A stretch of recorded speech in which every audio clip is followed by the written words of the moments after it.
But I do think it's very difficult for someone coming out of an evangelical or any sort of Christian context to kind of get your head around the idea that there is no salvation. You cannot be saved from this, right? That, like you were just going to, there's nobody coming to save us, and you are going to go down damned. You are listening to Fruitless, a podcast hosted by me, Josiah Sutton, and also my good friend Josh Christianson, who joins me for just this episode. This is episode 16, Climate Apocalypticism and Evangelicalism, where Josh and I talk to Tad DeLay, the author of Against, What Does the White Evangelical Want?, about climate change and evangelicalism.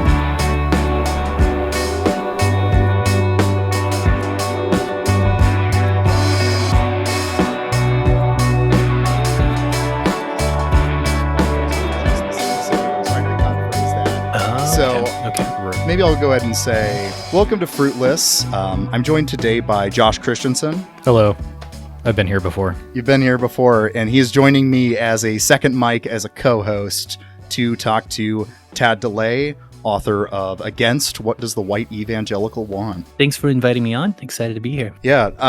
Josh introduced me to Tad's book probably 2 years back. Was it? Something like that. And it's been a collective fixation of ours for both, for those years. And so, what better way to kind of actualize that collective fixation than, of course, talking to the author himself, particularly about the subject of evangelicalism and environmental catastrophe, climate denial, etc. But first, why don't you briefly tell everybody, if they haven't read Against or they're not familiar with it, what's it about? Against is organized around 5 chapters called Against Future, which is on in Apocalypticism and climate change. Against Knowledge, which is on school and segregated, like the battle over the position of the white pupil and the black pupil, which kind of, has connections to the abortion debate. Against Sexuality, against a chapter on Against Reality, which is sort of a media studies and propaganda, conservative right-wing AM talk radio, Fox News, and all of that. And then Against Society, which is sort of a study on conservatism, theories of fascism, sort of reactionary movements. And the book is kind of, the subtitle is What Does the White Evangelical Want? Which I, sort of at the end of the book, I kind of realized I never actually kind of say, I never kind of summarize what I think the white evangelical really wants. And then Clayton Crockett, who wrote the foreword to the book, had a wonderful little line where he says, what does the white evangelical want? They want to destroy us, if us is anybody who wants a flourishing civilization or dignity in life. And so it's a study of this peculiar moment of white evangelicalism written during the Trump years. But, my argument is that it's not an aberration that passes once Trump is out of office.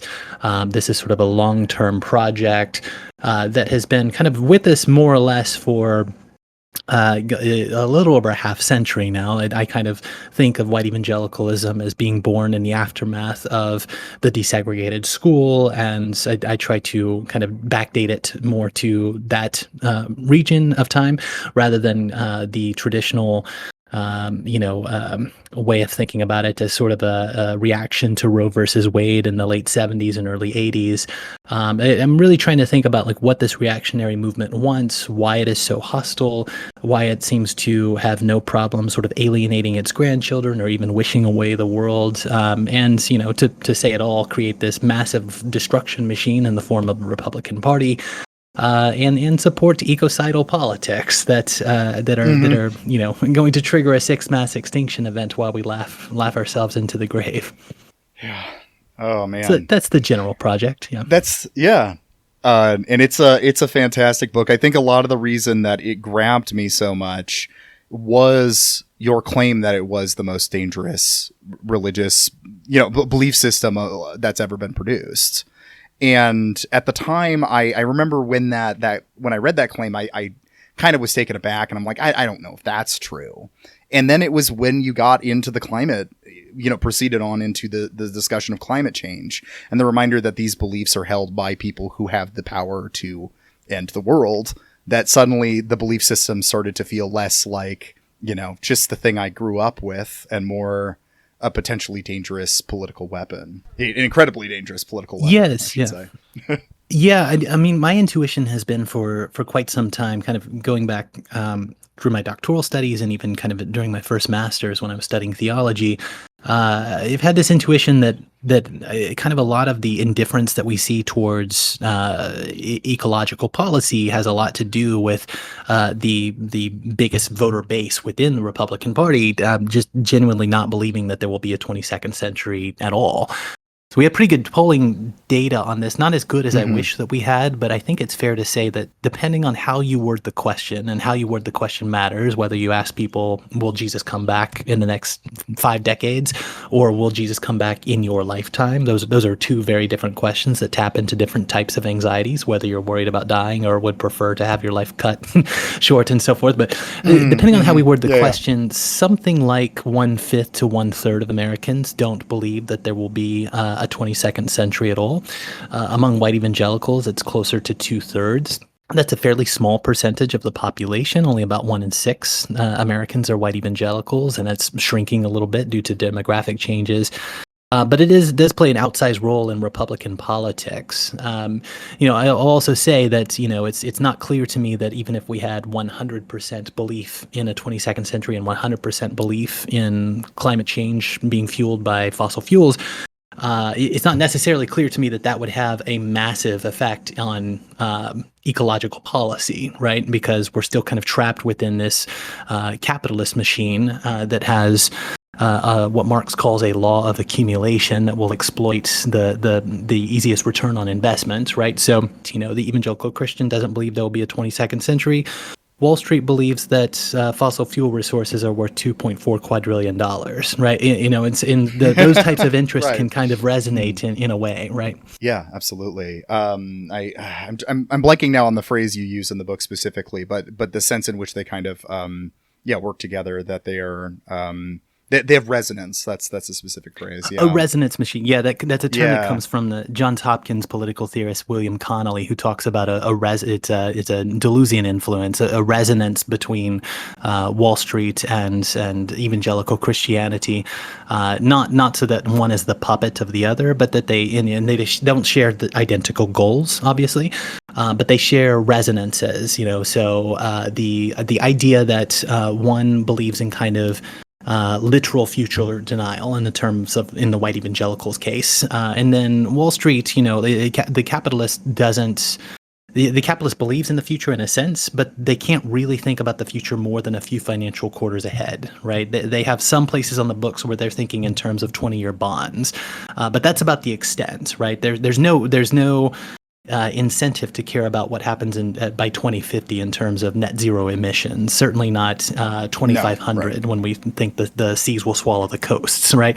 There's just no incentive to care about those things in either one of them. So they can share not goals, but affinities that allow them to kind of play off each other and form alliances, even if they don't share the same doctrine. Yeah, absolutely. Well, getting more into the subject between the relationship between the two, there's kind of a interesting irony that I think that both Josh and I have talked about a bit. Growing up in evangelicalism, I was lucky enough that my dad was not, my parents weren't end times obsessed, but I was around a lot of that, and I believe Josh comes from more that background with the more premillennial dispensationalist stuff.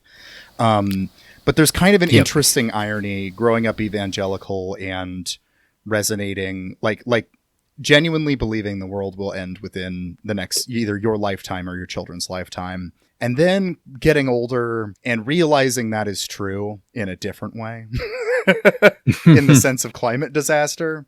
And I think that the coming together of that kind of irony is, I think, why I am so interested by this subject, is kind of dealing with the weird resonances between the actual coming disaster, climate change, as you talk about, versus the way in which young evangelicals are prepared for that already, in some sense. and in another sense, Sure. Yeah, well, I think, I mean, the stereotype of like the young evangelical raised in that milieu of prophecy nonsense, of course, is not just like, will Jesus come back in my lifetime, but you even get, I remember, me and my friends worrying like, will Jesus come back before we get to have sex for the first time as teenagers, right?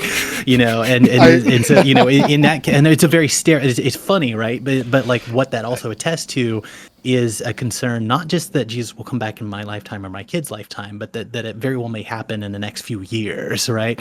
I think you kind of get like It's a very imminent. kind of visceral kind of, it's hilarious on the one end, but like you're talking also about a massive amount of stress at a very formative, set of years that generates a kind of anxiety that people don't let go of easily, right? When all of that doesn't come true, people find ways to kind of justify the type of anxiety that they lived with for so long, and end up either leaving the faith altogether or digging their heels in and just isolating themselves from everybody that they knew that kind of grew out of that. That example particularly was funny because we were talking off mic about that example before you hopped on, and Josh had said that about himself. And my girlfriend Kelly had chimed in like, no way. Is that a genuine belief that you guys all like dealt with growing up? And I was like, yeah, no, that's a very common thing. It's not just Josh. So it's fascinating just to hear you chime in immediately with that as well. Yeah.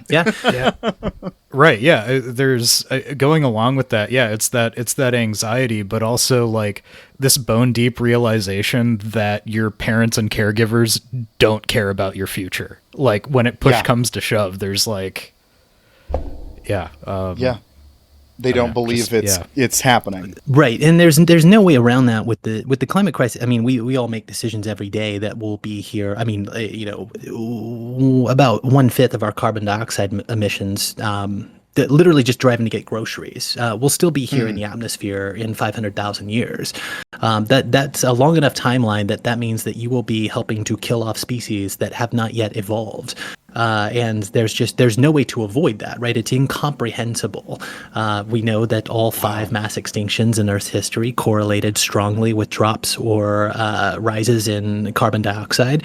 The whole history of the Earth is really just the fluctuations of oxygen and carbon dioxide. That's what drives the kill events. And we're in a situation now where the last time there was this much carbon dioxide in the atmosphere, the temperatures were about 3 degrees higher Celsius, and the oceans were 50 to 80 feet higher. It's really incomprehensible how much change we have done, and there's no off switch. There's nobody with agency, right? So and the evangelicals can be like kind of the bad guys here for enjoying that kind of spectacle of destruction. But it's not clear to me that anybody really has the agency to turn off the switch, right? At the end of the day, the reserves are still worth $200 trillion, and the total resources are $2.4 quadrillion, right? So who has agency in that situation? Mm-hmm. Well, I get this is the question, right? But like where is there still room to fight when it comes to this subject? Obviously there's a degree of hopelessness that's just inevitable, but obviously it's not like climate activism is not worth it, of course, as well. I think there's stuff to be done. Like what does that kind of look like? What is the fight? What are we fighting for if you're fighting for as a climate activist or something? If it's kind of a given that we're going to extinct species that don't even exist yet, like what are we preparing right? for? Yeah. I mean that's always the question, right? Like what can actually be done? What can I do? What could we like? Whatever that pronoun means. What can we do at this point, right? And I think one of the prospects that we might have to face to do philosophy well on the subject is that there might be nothing that we can do, right? It might be down to just adaptation and taking care of our communities as best we can. On the other hand, I think we need to be very clear that there are all sorts of grifts and traps that we need to avoid. We need to think seriously about what the history of carbon offsets and footprints and these other tools that, suck up a lot of oxygen out of the atmosphere and even hints of an energy transition, which we desperately need, but which is often kind of a Jevons paradox, where the more green energy we pull online, the more the total energy just keeps going up instead of leveling out. We do need these types of things. I mean, we do need like an energy transition. But we also need to get better at recognizing the grifts so that we're not wasting time. The things that I think we could most usefully dedicate our time to is the types of things that the Marxist tradition tells us we always should be aiming for, right? We need to force reactionaries against their will, if necessary, to have housing and healthcare and work with dignity. That's not just make work and email jobs, right? We need to use less of the things that are making us unhappy. And just producing surplus value for some capitalists to pocket, right? We need to think about adapting communities. We need to decouple education funding from millage tax, right? Like housing taxes in the area. We need to do all the sorts of things that will allow people to move when the seas rise and the fires encroach. We need to do the types of things that build solidarity, like literally just union work, right? Like unionizing your workplace is actually, like, I think a tremendously overlooked part of the climate crisis, because if people don't feel buy-in to their communities and to their workplaces, then all you're ever going to get is looking out for me and mine, right? Because at some point, so I live in Baltimore, for example, right? And I don't live close to the harbor. I'm in no danger of my house ever going underwater. I live about 70 meters above sea level, which is about what you get if you melted every single last bit of ice in the entire world. The seas would rise about 70 meters. So I'm fine, right? Anytime in the next few thousand years, my house is fine. But what will happen is the storms will turn up, right? The hydrological cycle will get boosted with more energy and more heat. And that means that my basement won't flood more, right? And all of my neighbors' basements will flood, right? And so that means our housing value will go down, right? And what that also means is that the schools are going to start to get less taxes, and businesses will pull out, and segregation patterns will change, right? And the cops will get their budgets turned up while everything that makes life like worth living in our community drops, right? So you can kind of see very quickly how things like a little bit of increased rain because of energy in the system. And we are putting a lot of energy in the system, right? The equivalent of 900,000 Hiroshima atomic bombs per day, energy every single day introduced into our system. It turns up the rain, but it means that communities disintegrate and shift and become more racist and become more policed. And so, so little things like, thinking about police abolition or prison abolition or unionizing your workplace, anything that we can do to create a sense of solidarity and sort of a united purpose. I think those are the same things that we have always needed to fight for, are deeply pertinent here with the climate crisis. And that's not a satisfying answer because it doesn't turn off fossil fuels, right? But it might help with thinking about better ways to, transition our energy system, right? Yeah, I think it's still, it may not be the most satisfying answer, but it's the best answer. Is there's still better or worse ways that the mitigation during climate catastrophe can be done. There are. Yes, yeah. And so, you have to accept that. You have to accept that you. Yeah, you have to accept that you cannot do anything about this, right? Like you cannot change the system. Nobody in the world can change this system, right? If every single fossil fuel exec got together in a room and said, for the good of the entire planet, we are going to strand all these assets and start winding them down this year. What would happen? 1,000 new startups would form overnight to apply for leases to those lands, and governments that are dependent on those revenues would give the leases out, right? So even if the fossil fuel execs had a change of heart, even they don't have the agency to meaningfully stop this system, right? That is going to probably come, if anything, from renewables falling in price, right? That's sort of the best thing that we're hoping for as far as an energy transition. But I do think it's very difficult for someone coming out of an evangelical or any sort of Christian context to kind of get your head around the idea that there is no salvation. You cannot be saved from this, right? That, you were just going to, there's nobody coming to save us, and you are going to go down damned for what you've done, and there's nothing you can do about it. It's very disturbing, but that seems to be more or less the situation that we're in. Right. It's It's kind of like Adam Kotsko's thing. Like, surely we don't believe in heaven anymore, but there must be a hell for the people that it would be nice. Damned us. Yeah, it would be nice. It's a nice thought. Even so, like, all of us in the North, we contribute a lot more emissions than the global South, right? Like the top 1% of earners, I believe, produce almost 1.5 times as many emissions as the bottom half of humanity. We're definitely in the top 10%. We produce considerably more.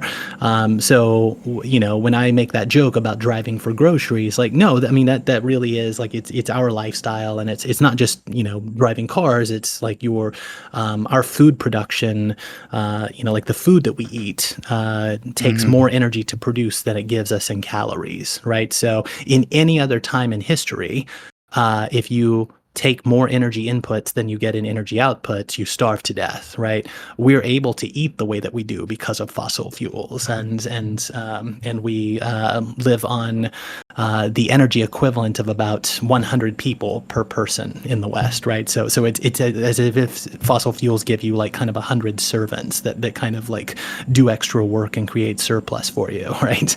It's a really hard problem to kind of get your mind around, just how integrated we are with this problem. Well, and so kind of returning to the subject of evangelicalism in light of everything we've just kind of discussed here, I think this is, a worthwhile time to kind of return to the question of evangelicalism as one of the most dangerous belief systems ever produced, because.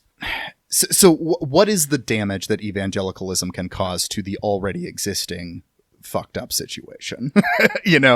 Because it can still get worse. What is the fear here? What could a death cult do to make this worse? Right. Yeah. So what makes evangelicalism so terribly dangerous is, I kind of think of it as twofold. One of it, I think, is just kind of classic nuclear age fear of like when you hand the nuclear codes to the stupidest person who has ever existed in public life and are trying to do so again. That is a dangerous situation, right? Like, it could kill us all.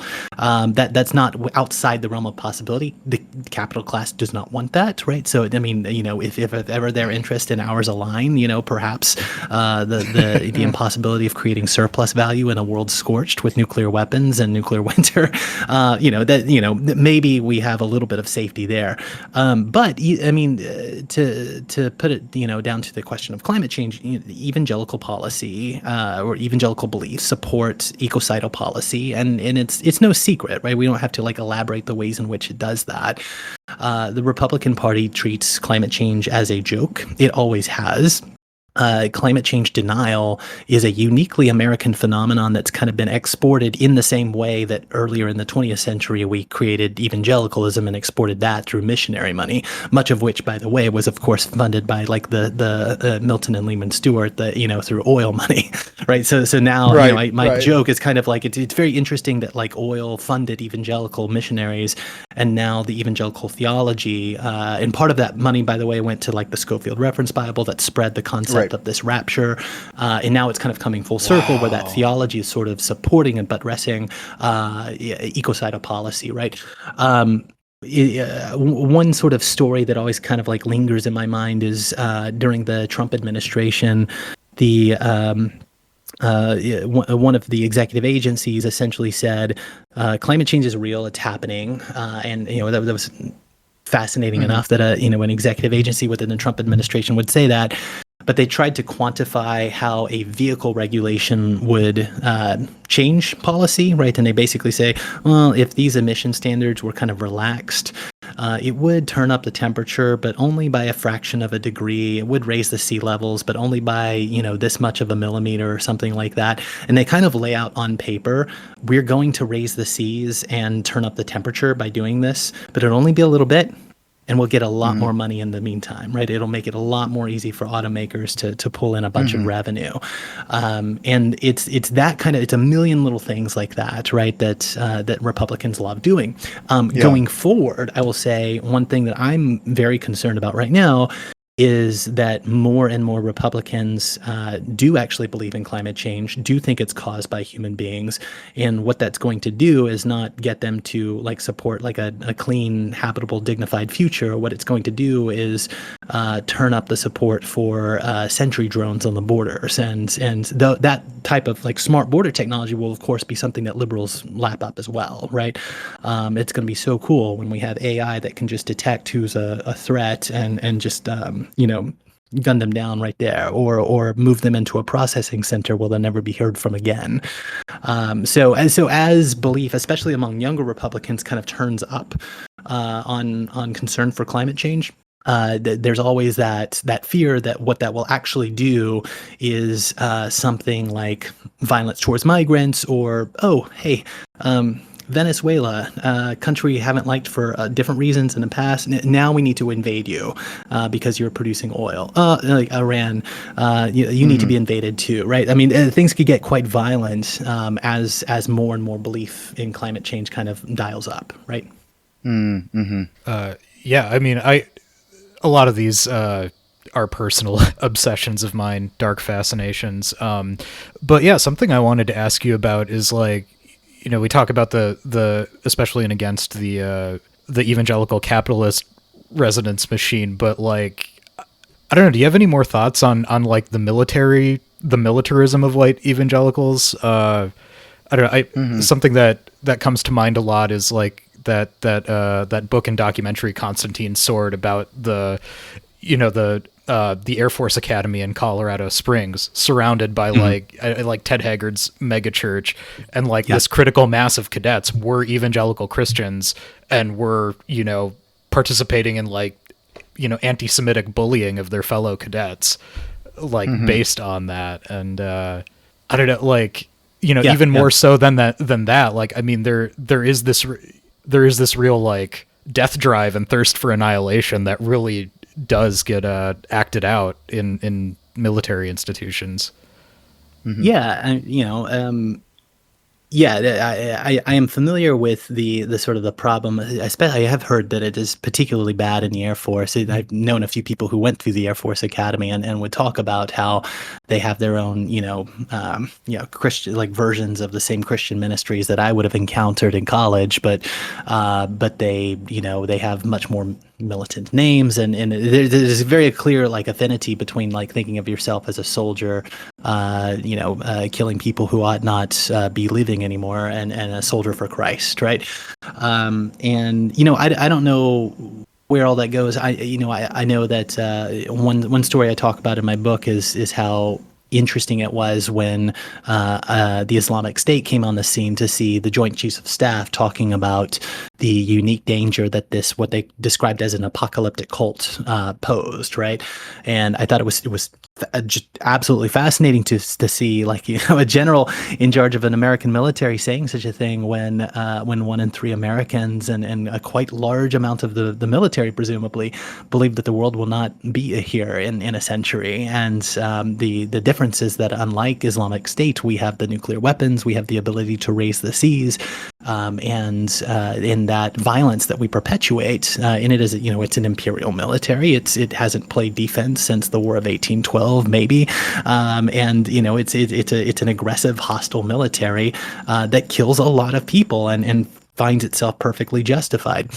In modern conflicts, statistics say that something like 85 to 90% of people who die in modern conflicts are civilians, right? That's because, the people who really die are not the people who get blown up with ordnance. It's the children that starve to death or die of easily preventable diseases under normal conditions, right? So if conflict means that we're killing 85 to 90% civilians, and the bulk of that is children, it takes a lot of it. I imagine it takes a lot of faith to believe that what you're doing is good when your job is mainly getting paid to kill children, right? That is something you must not know. That is something that you must suppress by any trick imaginable. And I can only imagine that that will become an even more pressing need in the years ahead. So I'm sure that Christian ministries in the military have good days ahead of them. Oh man, evangelicalism is a perfect technology for kind of cleaning out out that It is a noggin technology. to- Yeah. No, it's absolutely a technology. I think that's a great way to put it. Yeah, and also in light of because it's also like is there some truth to the U.S. military being like the single largest polluter on the planet? It is. I don't like that stat, honestly. And I don't mean to defend the military. I really don't like that.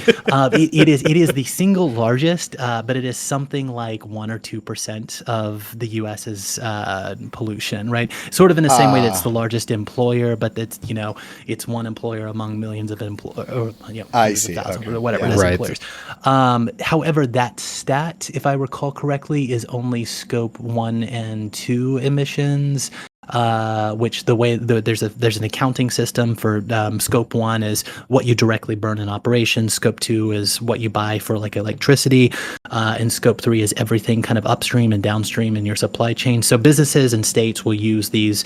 For example, like Shell and Exxon and BP all say that they have a plan to go carbon neutral, and what they mean is just their scope 1 emissions. Like they don't mean that like they're going to offset all of the emissions from their oil. They mean that they're just going to capture enough through like cheap tree offsets to offset their actual drilling rigs, right? But they're going to call themselves net neutral. Similarly, the military, when it accounts for its carbon, it is just counting certain scopes. It's not actually counting all of the concrete that goes into bases, which produces a massive amount of CO2. It's not talking about its entire supply chain. There's no conceivable replacement for jet fuel, for example, right? So that anytime there is conflict for the foreseeable future, there will be massive amounts of emissions. Interestingly, though, going back to I believe it was the Kyoto Protocol, where they were going to talk about trying to keep an accurate record of military emissions.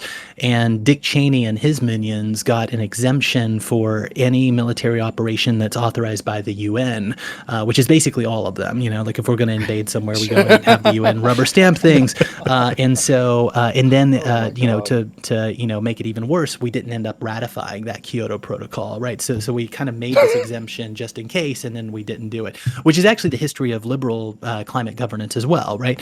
What liberals constantly do is they kind of make, like people think of liberals as being like kind of the heroes, I think, especially because of the Obama role in the Paris Accord, right?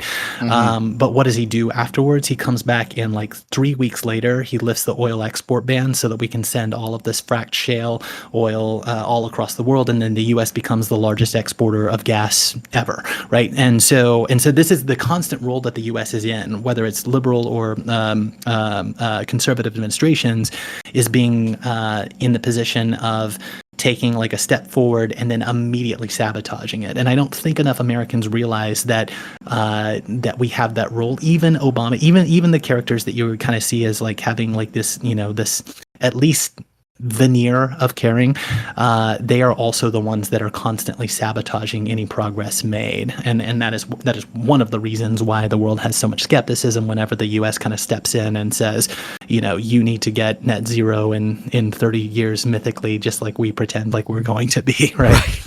So, yeah. Right. Yeah. It's all about the aggregate. I don't know. It's right. I mean, there is still that desire in myself to just have the one great Satan. Like, oh, if we just get rid of the U.S. military, everything will be fine. Then things are going to be fine. Yeah. But yeah. It's.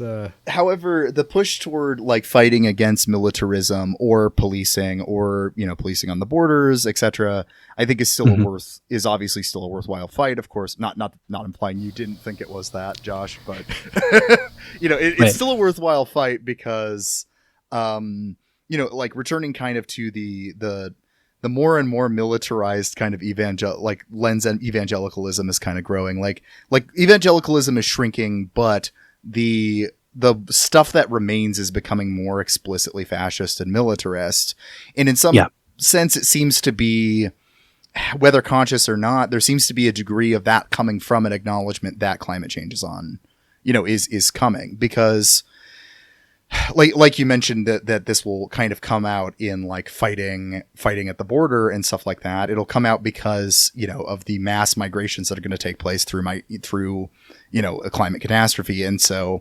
unfortunately, it's the worldview of a lot of white evangelicals, whether they would have read this book or not, would be Camp of the Saints, it is the belief that this unwashed global South is going to storm at us, and we need to be prepared with guns. And yes, I think so. Yeah. yeah, Yeah, in what migration looks like is going to be it's go. I mean, two thoughts you need to hold in your head at one and the same time is that vast regions of the world are going to be unlivable, and also when those people move, it is not going to feel like something that different than what we are already seeing, right? So a perfect example of this is the 2018 migrant caravan, so-called, right, where a group of migrants was moving up from Honduras, Guatemala, and a few from, I believe, El Salvador, if I remember correctly, coming up through central Mexico. And, Trump immediately says, well, we were hearing that there's ISIS fighters in there, and what is he saying? He's saying these people are killable, right? Now, the migrants, when they were polled, very few of them kind of directly perceived themselves to be climate change migrants, but they would talk about the historic drought, like my coffee crop did not produce anything last year, and if we're going to starve to death, it's just as well that we're starving to death on the way trying to get into the U.S., right? Those people were not perceived as climate migrants, but that's precisely what they are, right? And I'm particularly influenced by some actually really good work done by like the Potsdam Institute that talks about how so you have these very kind of big figures of like possibly, according to the UN, as many as 1 billion climate migrants by 2050, which is not that far away, right? I mean, that's like my kids will be in college, like by the time that we're in grad school, like when we're that time frame, it's not that far away. But like, in Oxfam says that there's already 20 million people displaced by climate fueled disasters already, 20 million people per year, which comes out to by 2050, that's something in the 600,000 or 600 million range. So we don't really know exactly how many people there will be, but one of the things that we do think is that it's mostly going to look like a lot of the same, right? Most migrants are going to move internally. They're going to shift because of some disaster or move because of what they think of as work, but it might be work that's because the fields have dried up somewhere else, or you can't get AC here.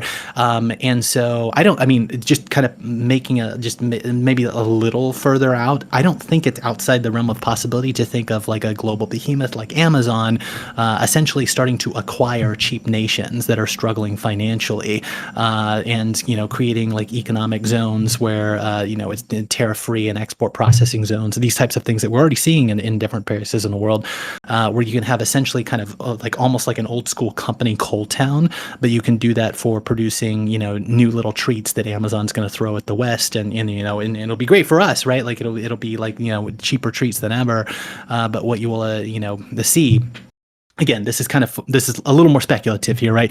But I can easily envision a future in which the concept of a place that can no longer be lived in merges with a need for cheap commodities, which merges with things like migrant concentration camp that becomes work town, right? In a nation that's financially stressed and getting a lot of extra cash infusions from a global behemoth like Amazon or Goldman Sachs and so forth, right? Again, maybe a little further out there, but I don't think that's that difficult to kind of imagine. And if that is the case, then we will treat it exactly the way we treat Foxconn plants in the East, or migrant concentration camps in South Texas now. In this sense, I think this kind of merges, which you do throughout the book, but kind of merges the notion that we haven't talked as much about as white evangelicalism as being about chosenness and whiteness. Kind of merges with the apocalyptic climate related stuff, because there needs to, there would still need to be a way to justify and maybe even get pleasure out of the cruelty to maintain the system you've just described as things go on. One of my big intuitions early on is that basically white evangelicals don't believe in any of the doctrines that they claim, that basically all of the doctrines boil down to chosenness, right? I mean, you have like is it the is it Bebbington, the guy with like the four, like crucicentrism, biblicism, or the activism, or whatever, you find various ways that people try to categorize what is white evangelicalism, like what do they actually believe, what's actually important to the white evangelical. And I've always just found all of those hollow. As a former white evangelical myself, I've never seen a description that really felt true to my experience. But I am very, very aware that they really obsess over the difference between inerrancy and infallibility. They obsess over what exactly we mean by substitutionary atonement or election. These very kind of minute, irrelevant doctrines that really boil down to a sense of being chosen, right? And this is, part of this is kind of the classic supersessionist move, right?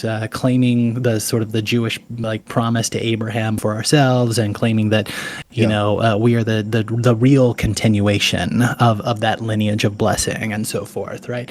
But at the same time, I mean, I kind of said this as a joke early on. I feel like the history is kind of borne out pretty well in my favor, unfortunately. But I kind of had this intuition that even belief in the Bible's inerrancy, or even frankly belief in Jesus Christ as the Son of God, are all negotiable for a white evangelical as it exists today.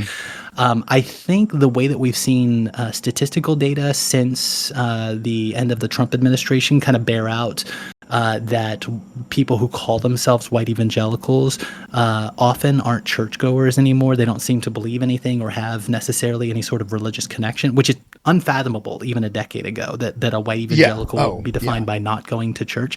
But as you kind of get like the predictor is being part of the Republican Party, right? Basically, right? More and more, or I would bet, I haven't seen research on this, but given that about 1 in 5 Americans believe something adjacent to the QAnon conspiracy theory, I would bet you a more reliable predictor of white evangelicalism either already is or soon will be, rather than belief in Jesus as the Son of God, it will be something like belief that there's a pedophile cabal of Satan worshipers out there in Hollywood, right? All of these beliefs are negotiable, right? When they used to say that Jesus was the Son of God, or we believe in inerrant Bible, or we believe in substitutionary atonement, that's really no different than now saying we are the child defenders against these people who want to corrupt the children with gender and sex and stuff, right? It's just chosenness, right? It's just like we are the good guys, you are the bad guys. It's rather simple, right? It just gets like a theological package that sort of improvises itself around it. This is in part why the book resonated with me for so long now, because this is the description that I think has made more sense to me than, like you'd said, most others I'd run into with white evangelicalism. And in part it's because, I think the concept of this like chosen group that we all, we as in when I was an evangelical belonged to, I think that was always fundamental to it. And I especially think that, that specifically resonated with me because I didn't have as much of the end time stuff, but I was still in evangelical culture. And that was the aspect, was differentiating between Christian music and secular music, or between, every little silly little delineation. It's an us versus them kind of delineation. But the actual doctrines that define who belongs in, like you say, are negotiable. And I think that that's something that those who are more like philosophically inclined, young evangelicals tend to be really frustrated with the project as time goes on, because you'll be like, oh, you say you believe this thing, but I'm reading the Bible and it says something different. And the contradictions don't make any, they don't matter to most white evangelicals. Because it's a political project, not as much a religious project. I mean, it is religious, but it's in the apocalyptic sense, but it's it's much more a political project than one of orthodox Christian doctrine. It's searching for a cause, right? To feel special, right? To mitigate that anxiety and to defend at all cost against shame, right? I mean, one of the one of the claims I make is that, shame is the worst of things, and people will spend a lot of time trying to live in anxiety rather than feel shame, right? Like it's much better to constantly bother yourself with apologetics, or constantly try to like not have sex, or to be just culturally off-putting in a million different ways. It's much more preferable than to kind of feel the shame of like a wasted existence, right? And face up to the realization that your beliefs and your actions are concretely hurting people. That would be cause for shame, so that must be kept at a distance. One thing that I think is, if you think about like in the 90s or early aughts, the way that you kind of get like a Christian simulacrum of everything, right? Like, as you mentioned, like Christian music versus, other music or whatever.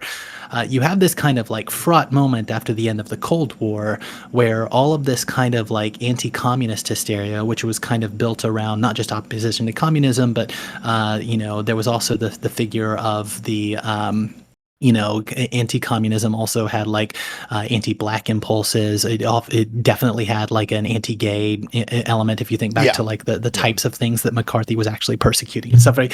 So like evangelicalism kind of like comes out of this Cold War period as kind of a reaction to desegregation of schools and civil rights movement and all of that. But it's kind of at a loss once it kind of loses all those battles, right? Like once the schools actually do desegregate and it's fine. Once the Cold War ends and it doesn't have its great enemy to sort of position itself, it gets into these weird little cultural war battles, and it doesn't really know what to do with itself for a while. And I think that's why Trump has been such a blessing to them, is because it kind of reinvigorated. Oh, dude, we can just be straightforwardly hostile and vile and do a lot of violence towards non-white people again, right?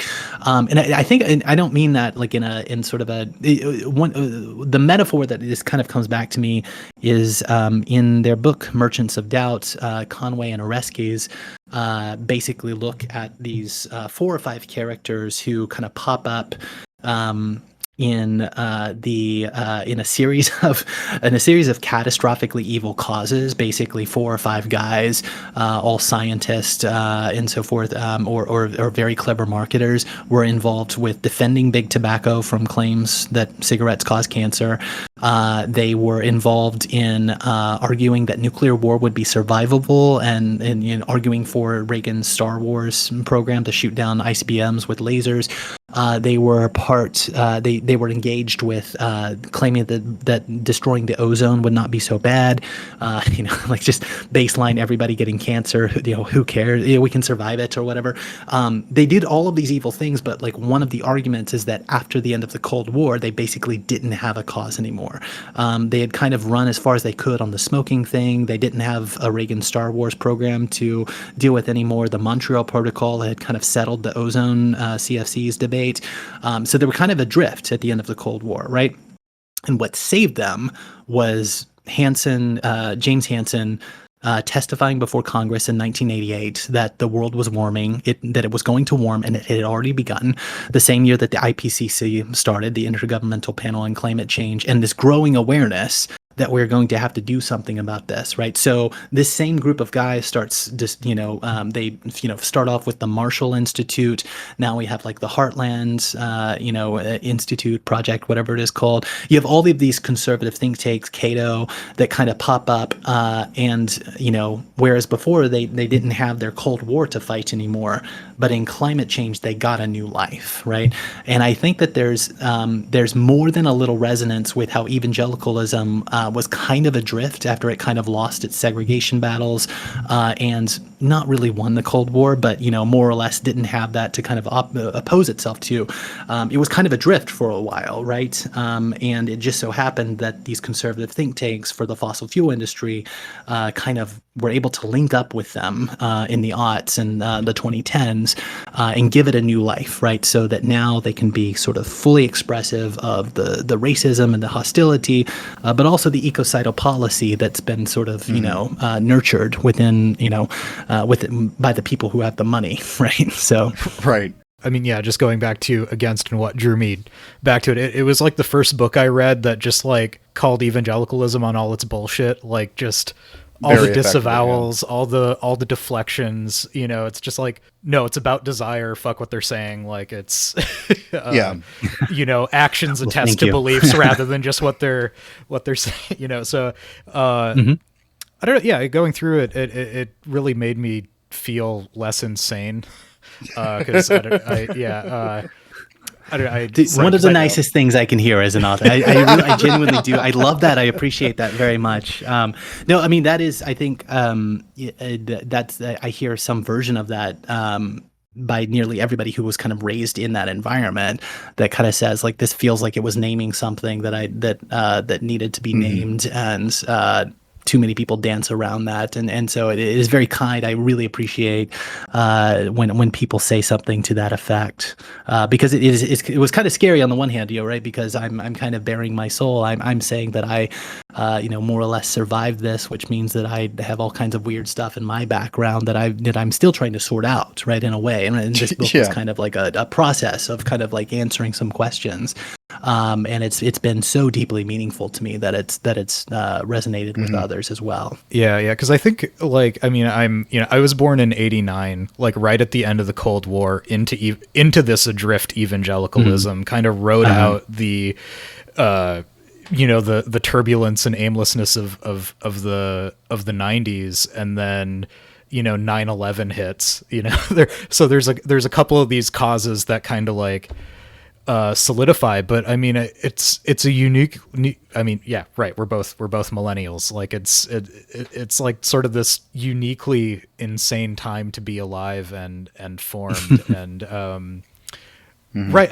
I think what the book really gets at, and what we've been talking about, and kind of what I focus on, is like the viciousness of it. Just how ugly this belief system really is, and like the desires it inculcates, because it's like these were desires instilled in me, and then I can just I won't go into detail here, but it's like there are these key moments like in childhood and adolescence where it's like I was clearly picking up on the there was a lot of aggression coming out of me, or and stuff like that.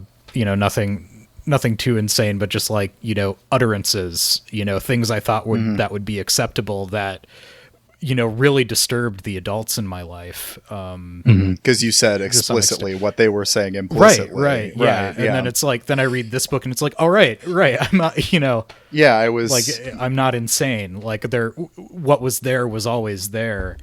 Yeah. And now, right. And like, especially, having that written during the Trump moment, where that really is the mask off moment. Like that was the movement just goes feral at that point, because it knows it's dying to some extent. Yeah. I think that's when a lot of people, I think a lot of people, are between like your age and then like I was born in like 97, so I represent like the younger end of this, but like I'm 86, so it's so kind of like representing this whole like decade of a generation here, right, is like I saw this kind of like this environment and how it kind of I think for a lot of people of our age that Trump was the moment when it was like, oh, they're not playing anymore, like they're not pretending that this religious justification even really makes sense. This is the cruelty made explicit. Yes.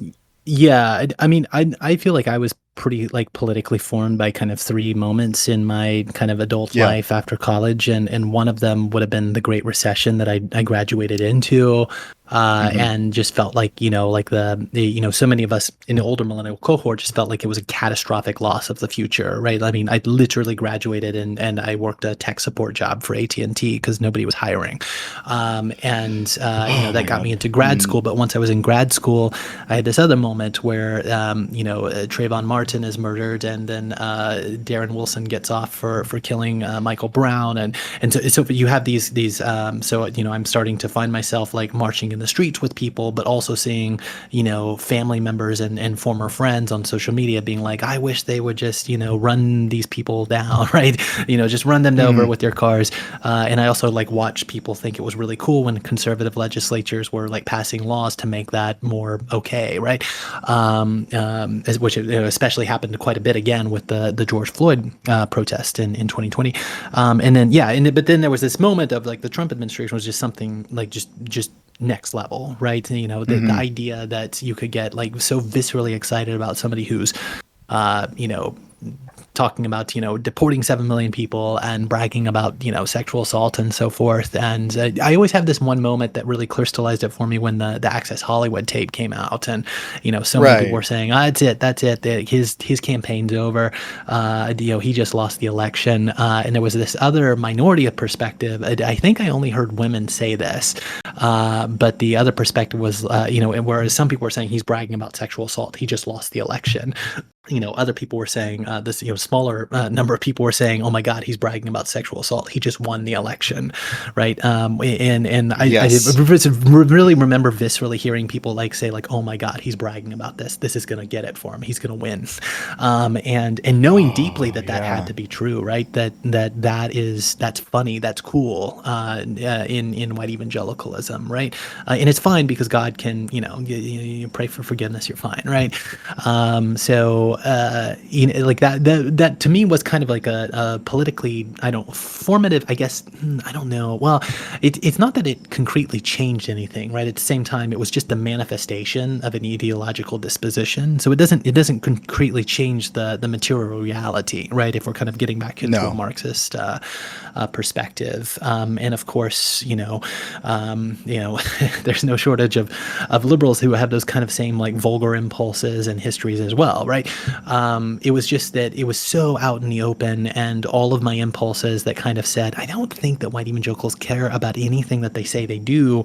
But if you're raised in that environment, you're still taught to doubt yourself so much that you can kind of, if someone tells you white is black and so forth, right? You try to trick yourself into thinking, well, okay, they can't be that deceived, right? They can't be that foolish or that crass or that cruel. And so I think it was good and liberating for a lot of people to kind of see, and like actually, this is a faith built around cruelty and then the enjoyment of careless suffering, and there's no real getting around that, right? I mean, you just can't. It's just there, right? You can't reform that. Yeah, and I agree. Like what you were saying with Trump kind of being a moment where, like before we've been saying like the mask off, but more than that it's a moment that was almost kind of a relief to those who grew up around it, where they started to actually see, oh no, okay, I was right. This is about cruelty. And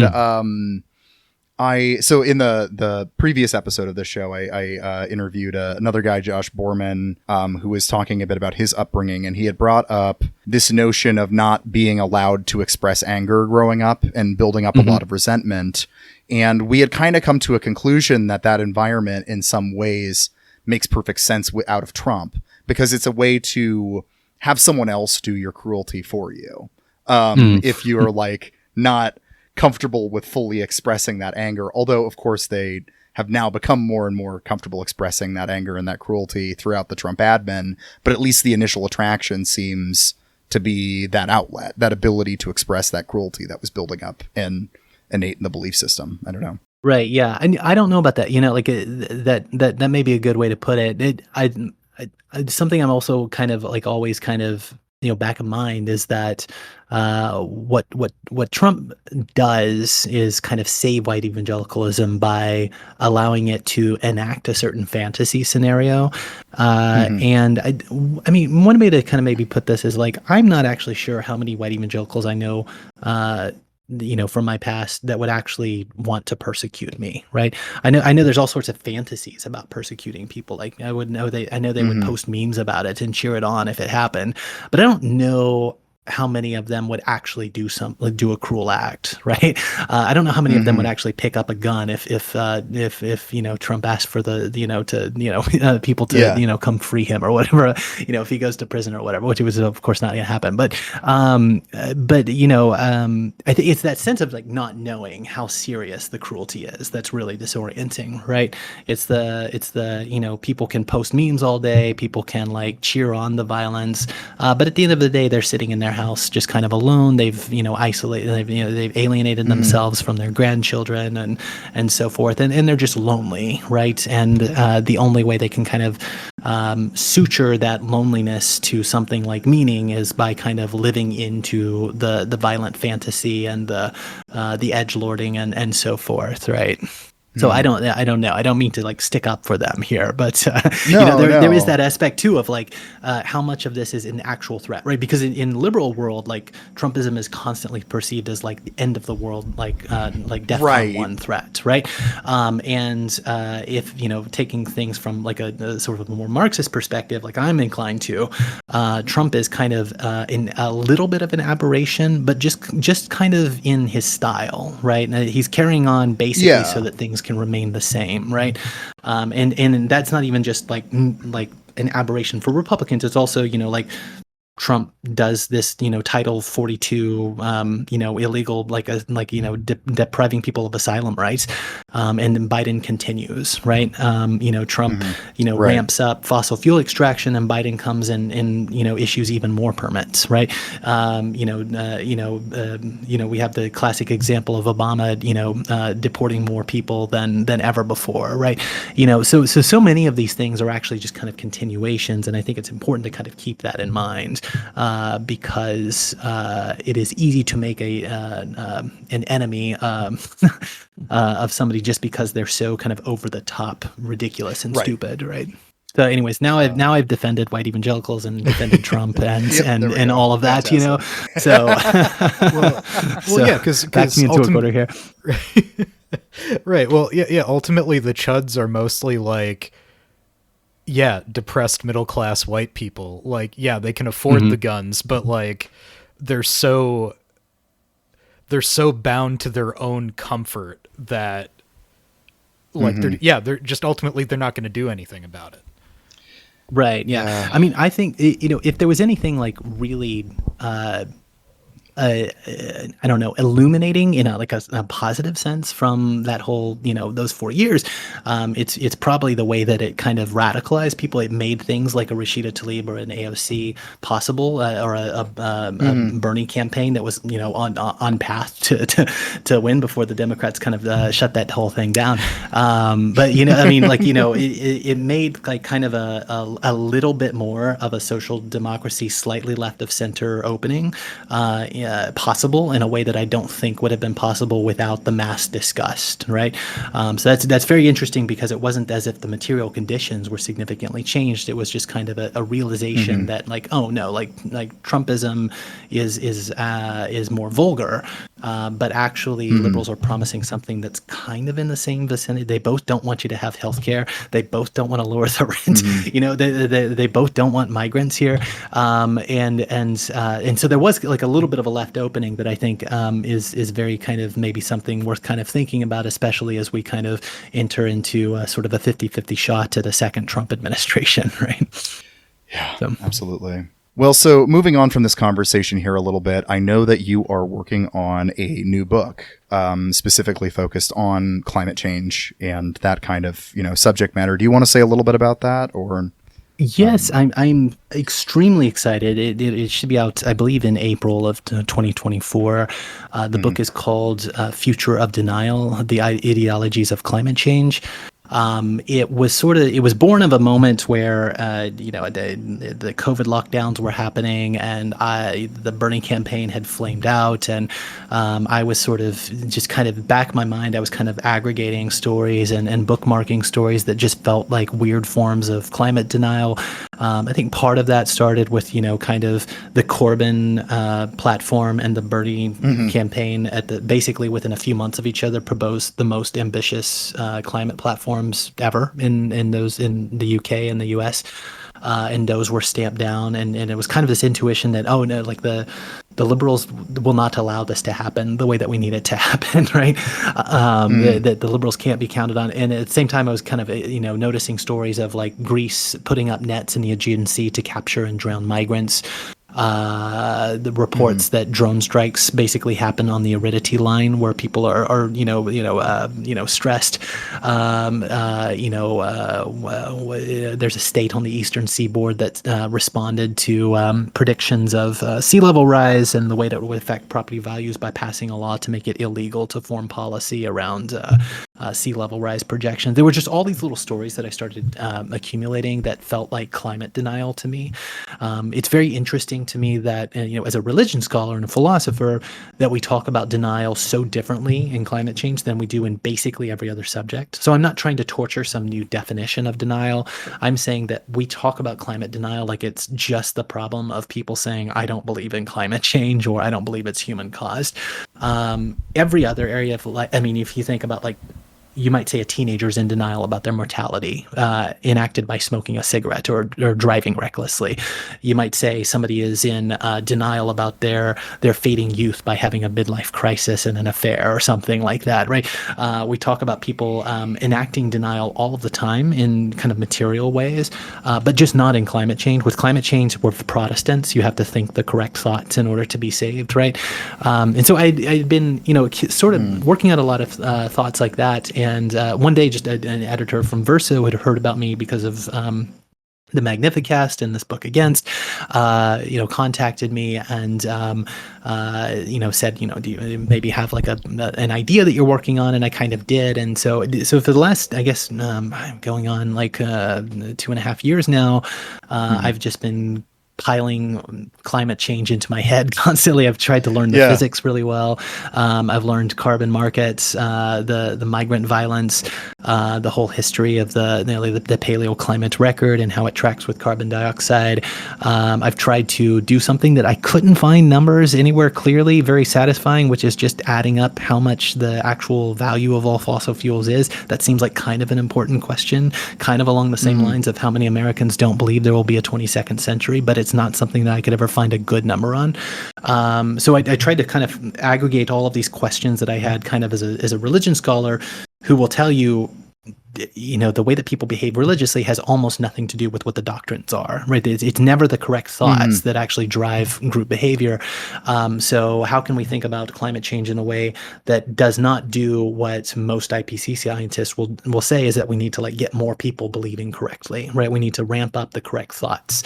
So I wanted to kind of approach this more as, okay, well, it doesn't actually work that way in philosophy and religious studies. What can maybe kind of an interdisciplinary take on this that takes the science very seriously, and is actually reading the primary sources, but also kind of imports lessons from our disciplines that might have something to add. So it's a Marxist and psychoanalytic take on the climate crisis that great. I'm very lucky that the IPCC came out with their recent report kind of in plenty of time for me to kind of incorporate that. So it's got like the pretty close to the latest research, and it's a book that I kind of designed to kind of be a choose your own adventure a little bit. Like you can get like kind of the main text and the gist of what's going on, and if you really want me to show you the math of how all of this works, you can dig into the footnotes, and I kind of leave it to the reader to kind of judge how deep they want to get into this to the math and physics and so forth. But I'm terribly excited about it, and it feels like, Against actually. I'll just wrap it up with this. I will say I've always felt like every book that I've written started with a particular question, and there's usually a question at the end of the book that feels not sufficiently explored. And the question from the prior book before Against was this relationship of climate change to apocalypticism. So I designed that was the first thing that I wrote, was this relationship of apocalypticism and climate change. And yet even at the end of Against, I felt like the climate angle was still kind of lingering. So it's been wonderfully fun and terrifying, and frankly a little bit hopeful as well, to kind of dig into this literature and kind of look at what's on the horizon. Absolutely. Well, I am very excited to read it once it's out. So yeah.